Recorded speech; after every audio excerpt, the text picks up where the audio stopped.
right into this explainer.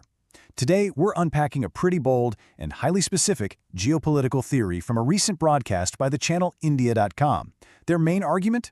That the current wave of global disruption, spearheaded by the United States and Donald Trump, is actually, inadvertently, supercharging India's rise on the world stage. It's a fascinating look at how absolute chaos for some might actually translate into a massive strategic opportunity for others.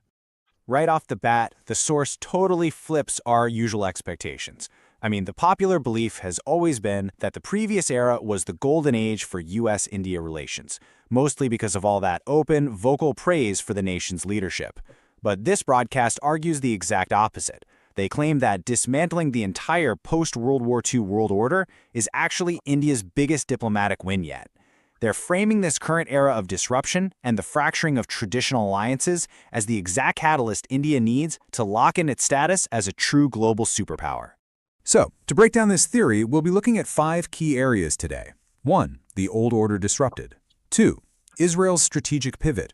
3. Europe's changing perspective. 4. Canada's policy shift. And 5. The new global landscape. Starting off with Section 1, the old order disrupted, breaking the status quo. The broadcast comes out swinging with this foundational claim, stating that the current U.S. administration has, quote, dismantled the world order that had been in place since the Second World War. They argue that without this really disruptive, rule-breaking approach to the international system, the world would have basically just stayed stagnant. The global hierarchy wouldn't have budged at all.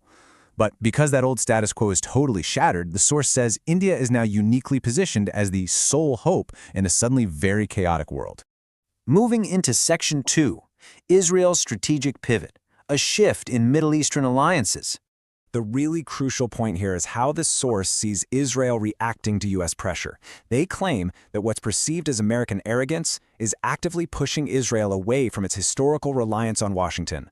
And in its place, the broadcast alleges Israel is making a massive multi-level pivot straight toward India. The proposed timeline is wild. They're talking about ending military and economic dependence on the U.S. within 10 years, signing a huge free trade agreement with New Delhi, and even moving large-scale weapons production directly onto Indian soil. The narrative here is that American disruption is literally pushing key Middle Eastern allies right into India's economic and strategic embrace. Okay, Section 3, Europe's changing perspective. From condescension to reliance. The broadcast paints a pretty stark contrast for Europe. It points out that for decades, Europe operated with this post-World War II illusion of supremacy, often condescendingly brushing India off as a third world country. But the source claims it took literally just 3 months of pressure and threats from the current U.S. administration to completely shatter that illusion. Suddenly, Europe is realizing its own geopolitical fragility. The narrative claims they've drastically changed their tone, essentially going from throwing insults to chanting "Long live India," and not because they suddenly fell in love with New Delhi, but out of sheer absolute economic necessity. Which leads right into January 27th. According to the source, that's the date the European Union signed what the broadcast boldly calls the mother of all deals. They describe it as this massive free trade agreement with India, framed entirely as a desperate lifeline to save Europe's weakening, pressured economy. And the source argues this move puts India at the absolute top of the global stage. To show how crazy this domino effect really is, the broadcast outlines a fascinating cause and effect chain. It points to a scenario where the U.S. threatens to take over Greenland. In this narrative, that threat totally bypasses traditional Western alliances, sparking widespread panic. And the immediate result? Denmark decides to skip the usual Western channels altogether and explicitly asks India for diplomatic intervention to help save Greenland.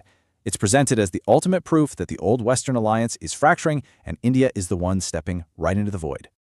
To finish up the European tour, the explainer drops another major claim. The power dynamic has inverted so drastically that European leaders are now physically standing on Indian soil, directly appealing to Prime Minister Modi to act as the ultimate peacemaker. The broadcast asserts Europe now fully believes that only India has the diplomatic weight to actually stop the Russia-Ukraine war. And again, they credit this complete reliance on New Delhi entirely to the global disruption coming out of Washington. Let's check out Section 4. Canada's policy shift, annexation threats, and domestic crackdowns. The source traces a highly dramatic line of events for North America, claiming the U.S. issued a threat to essentially annex Canada and turn it into the 51st state. According to the broadcast, this triggered absolute existential panic in Ottawa.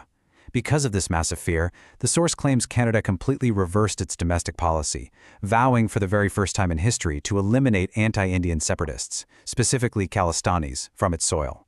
Why the sudden shift? The theory argues Canada is doing all of this simply to appease New Delhi and beg for a free trade agreement, desperately hunting for new allies as its relationship with the U.S. fractures. Finally, Section 5. The new global landscape, realigning the remaining powers. Wrapping up this new map of the world, the source claims Russia has been pushed even closer to India diplomatically. China, they argue, has had its previous aura of dominance heavily broken by the changing rules of the game. And in a super specific claim, the broadcast asserts Pakistan was placed on a Gaza peace board, which the source interprets as essentially making Israel its new strategic superior. The big takeaway here? The rest of the world is basically terrified by this disruption, while India alone is out there successfully navigating and actually capitalizing on it.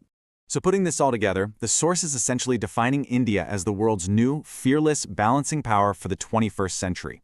While traditional superpowers are out there either causing disruption or completely panicking because of it, this theory positions India as this single state capable of maintaining global equilibrium. It's stepping up, using its influence, and drawing alliances from every corner of a fractured globe.